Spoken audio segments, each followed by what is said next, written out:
Hello everyone. जैसे कि आप सब लोग स्क्रीन पे देख सकते हैं, हम लोग बात करने वाले ट्रेंड के बारे में।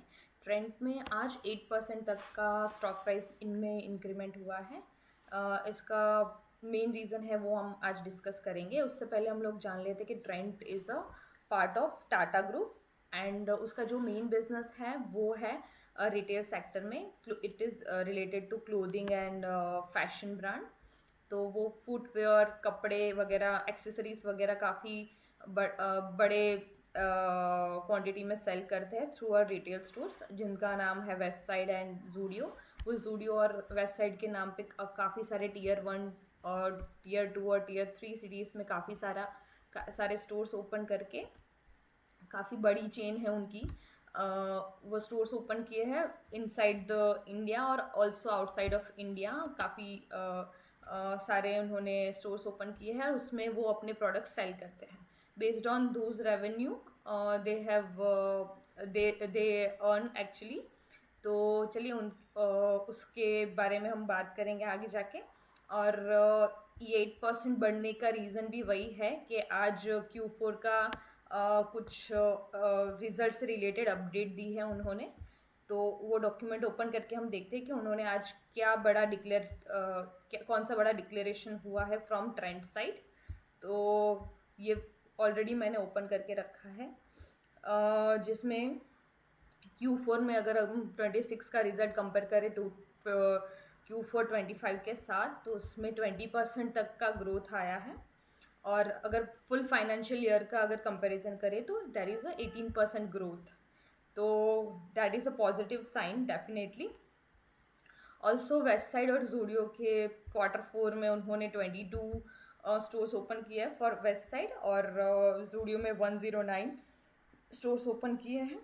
तो टोटल मिला के वेस्ट साइड के अब उनके हो गए 300 स्टोर और जूडियो के हो गए हैं 963 स्टोर, जिसमें 6 जो है वो यूएई में है। अगर लास्ट Q3 में अगर आपने नोटिस किया हो तो तब तब वहाँ पे 4 यूएई में थे। अभी 2 इंक्रीमेंट हुए। इट मीन्स कि उन्होंने 2 जूडियो के स्टोर्स यूएई में और ज़्यादा ऐड किए हैं to increase the network to reach the bigger market space. तो ये था उनका स्टोर रिलेटेड अपडेट। तो ये ओवरऑल ये रिजल्ट रेवेन्यू के बेस पे है और स्टोर कितने स्टोर ओपन हुए उसके बेस पे है। यहाँ पे पेट से रिलेटेड कुछ भी डिटेल नहीं है। आगे जाके हम ऑल्सो प्रेडिक्ट करेंगे कि इस क्वार्टर का पैट कितना हो सकता है। तो because of this main reason आज हमको प्राइस में काफ़ी बड़ी बड़ी मतलब बड़ा उछाल देखने को मिला है, विच इज़ नियरली 8%। और ट्रेंड का जो शेयर था वो 2025 जुलाई मंथ से काफ़ी हद से गिर गया था from all time high. And वो गिर के 6000 से लेके 3300 तक पहुंच गया था। ऑल्सो एंड उसका जो सबसे बड़ा रीज़न था वो था कि मार्केट में इनमें वो ऑलरेडी ना ओवर वैल्यू था। उसकी अगर पी रेशियो हम चेक करें जुलाई 2025 में, तो जुलाई 2025 में विच वॉज ऑलरेडी 131 पी, और अभी जो वो सेटल होके हुआ है 90 के आसपास, जो यहाँ पे भी हम देख सकते हैं which the price is 82, P ratio is 82। तो अभी थोड़ा सेटल हुआ है because of over value that stock is गिर गया था जुलाई 2025 में। तो अब जाके उसका पी थोड़ा सेटल हुआ है। It is not a bye recommendation. ये सिर्फ अपने एनालिसिस के लिए डिस्कस कर रहे हैं। एंड जो अगर हम उसको बाकी पीएस के साथ कंपेयर करें तो ट्रेंड की जो मार्केट कैप है वो सबसे बड़ी है, तो ये उसके सेक्टर का सबसे बड़ा स्टॉक है। और जो पी है वो भी ऑलमोस्ट सेकंड हाईएस्ट है।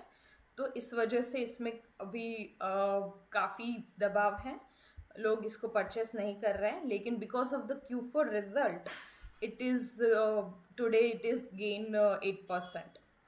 और चलिए अब बात करते हैं Q4 के पैट से रिलेटेड। जैसे कि हम इस फाइल में देख रहे हैं कि पैट नहीं कैलकुलेटेड है, बट अगर हमें जानना है कि कैसे पैट एज्यूम कैसे करना है, कैसे पैट अपने कैलकुलेट कर सकते हैं, चलिए उस पर बात करते हैं।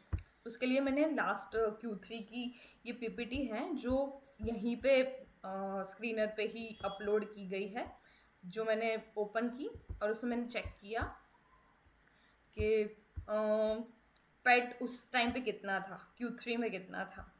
तो Q3 में पैट था ऑलमोस्ट 12% निकला था पैट, जो 5259 का 12% है वो 640 होता है। चलिए अपने कैलकुलेट करते कंफर्म करते हैं। So 5259 multiply by 12 yes, so it is nearly 640। अगर हम एज्यूम करें कि again same 12% we will gain in this quarter, in this Q4 as well, तो अभी कितना है 49, एक मिनट पहले चेक करें, 4937 सेम परसेंटेज अगर हम कंसीडर करें, तो अगर ये सिर्फ एज्यूम कर रहे हैं, इससे ज़्यादा भी हो सकता है, 12% से ज़्यादा, और कम भी हो सकता है। जैसे कि हमें पता है कि काफ़ी न्यू स्टोर्स ओपन हुए हैं, तो हो सकता है कि पैट इस साल थोड़ा 12% से कम भी हो जाए। तो इट इज़ जस्ट एजम्पशन, और उस एजम्पशंस के बेस पे हम कैलकुलेट करके देखते हैं, तो इट इज़ नियरली 600 करोड़। तो पैट जो अभी हम एज्यूम कर सकते हैं which is like 600 crore, which is not bad. Q3 की कंपैरिजन में डेफिनेटली ये कम है, रेवेन्यू भी कम है और पैट भी कम है। उसका मेन रीज़न अलग है।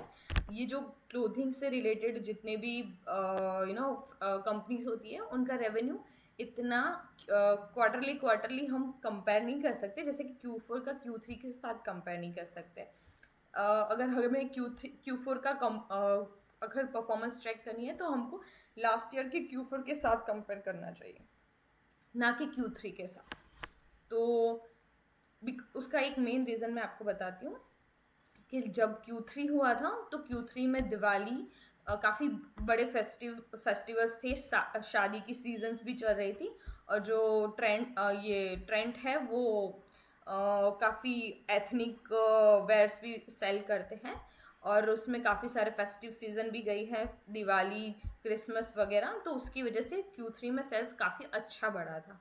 तो इसी वजह से और Q4 में अभी तो काफ़ी प्रॉब्लम्स चल रही है because of tariff and because of this war, तो उसकी वजह से Q4 में इतना बढ़ नहीं पाया रेवेन्यू।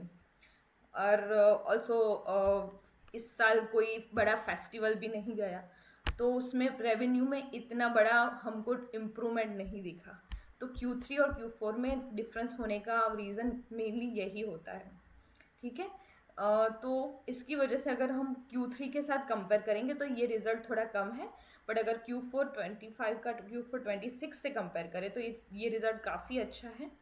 तो कंपनी डिड गुड थिंग। इसकी वजह से शेयर प्राइस में आज इन्वेस्टर के सेंटिमेंट्स की वजह से हम लोग को प्राइस में काफ़ी अच्छा इंक्रीमेंट देखने को मिला है। आगे जाके इससे रिलेटेड और फुल एनुअल रिपोर्ट भी आएगी, तो उसको भी हम लोग ट्राई करेंगे डिकोड करने का, और सिंपल लैंग्वेज में आपको एक्सप्लेन करेंगे। अगर ये वीडियो अगर आपको अच्छा लगा हो, अगर ये एक्सप्लेनेशन आपको अच्छा लगा हो, तो आप लाइक बटन पे क्लिक कीजिएगा और चैनल को सब्सक्राइब कीजिएगा।